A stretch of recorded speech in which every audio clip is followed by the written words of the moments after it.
So BGC versus the rest of the Philippines. I've lived in Mandaluyong, Parañaque, Poblacion Makati, province of Malay Aklan, better known as Boracay Island. And I've been here coming up on 2.5 years, and I seem to keep coming back to BGC. And I'll tell you why if you watch till the end of this video.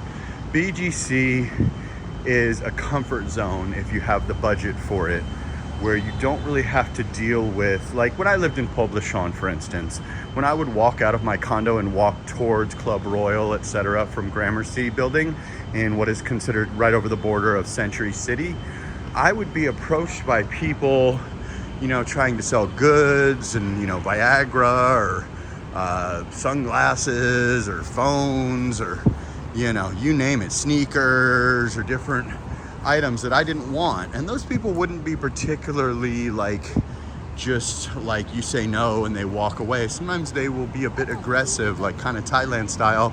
And that's not really something I was looking for on my morning walk like I'm doing right now. So what happens is the quality of life in a place like a BGC where you have an SNR, you have a Landers, nobody approaches you ever trying to sell anything. There's no beggars, there's no street food. Not that I don't like street food. There's no Jeeps except around the perimeter, essentially, by like Market and going down the street next to like the Chase building and stuff. But basically you're shielded from all the things that you may not be interested in as an American or somebody with a high budget or a Western person or even a wealthy Filipino that lives here. You're sort of shielded from all that riffraff or nonsense that you may not want to interact with every used shoe salesman, or I mean, not used, every shoe salesman or guy trying to sell you fake Viagra or a fake phone or something. It's not really something that you're looking for. You know, that's the real gritty street experience. And at a certain point, I wanted to get out of BGC and experience that. But after being there and done that and lived in 3 different locations, I'm not really looking for that anymore. I'm way more interested in just living a quiet little regular life with my girlfriend and me, nice places to eat, and, you know, amenities, and really just the walkability of this city. Waking up and going for a walk or whatever is just really, really a nice thing. Walking around at 4 in the morning and not worrying about, you know, any type of crime or snatching or pickpocketing or anything, which are all things that you need to worry about outside of the safety bubble of BGC. Like in BGC, you'll see people wear Rolexes, whether they're real or fake, who knows, but anywhere else in the Philippines, you'd probably be putting yourself at risk. If you got a real Rolex on, that's a bit of a slap in the face to a country that's not a big earning country, and it's super unnecessary. Like if you're trying to get ladies and stuff, they honestly don't give a shit, and they'll probably think it's fake. So I always suggest that you tone down your flashiness. You don't need to wear Gucci or Louis or wear a Rolex or a diamond chain.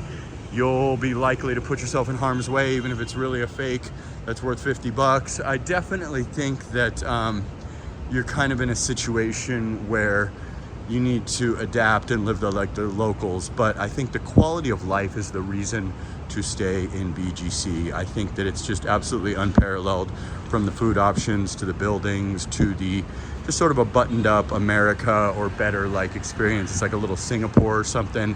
And I think once an expat has lived here, if their budget stays within the area where they can afford to live here, and you're like over 40, you're kind of out of your drinking phase or out of your party phase. If you want to drink and party, maybe Poblacion, go to Buccaneers, go to Club Royal, stay at Gramercy or Trump or Spire or one of them buildings over there. But if you're out of that phase and you're pushing 50, or you got a girlfriend and you don't drink, or you got a big budget, I think Bonifacio Global City is absolutely unparalleled.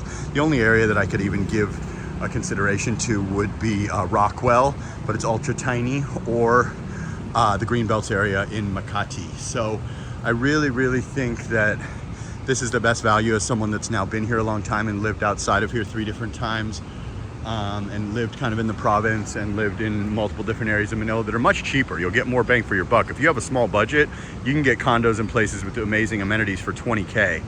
But if you know, have a big budget, you don't really need to live in a place for 20K. If a place is $340 a month or $700 a month, probably won't even make a difference to you, because maybe you have a $3,000 budget or you have a $2,500 budget. So you're not really missing any meals either way. So it really doesn't make a difference if you live in a 20K place or a 40K place or whatever. And right now, the market is weak in the Philippines for rentals and for buying, even though it'll look like things have gone up or things are just as strong as ever, they're not. You know, unfortunately, the market has softened and people are willing to take offers of 30% off, etc., where they simply weren't because there was such a high demand 1 year ago or 2 years ago. So I really think it comes down to a quality of life thing. I think it comes down to a not being bothered thing. I think that, you know, you just don't see any type of drama here in BGC ever. Never seen a fight, never seen anyone be aggressive. There's too much security. There's always eyes on you. If you notice when I walk around in these videos, there's always the private contracted security or multiple police officers or whatever. The crooks or the tough guys, they stay in the Makati, Pasay areas where they know they're gonna get away with whatever they wanna do. There's no CCTV, there's not police on every corner. BGC, just the presence alone deters crime. Your girl could probably walk around at 4 in the morning with an iPhone 16 Pro Max waving it in the street, and somebody wouldn't even ride by on a scooter and snatch it out of her hand because it's BGC. If you're into those type of activities, you just stay somewhere else. So generally, it just deters everybody, and the price will keep people out. I've lived in buildings that are 20K, and sometimes your neighbors could be a little questionable, or you got a little bit of bad people, or you got things going on that I won't talk about. But when you get into that like 50,000 range in BGC, those people can't afford to live in those buildings. So you deal with none of that. It's mainly like wealthy foreigners or wealthy Filipinos or wealthy Chinese or whatever the case may be. It's not like, you know, just anyone can live there and people are renting those condos for 15K, which, you know, any old, you know, schlub could afford 15K, right?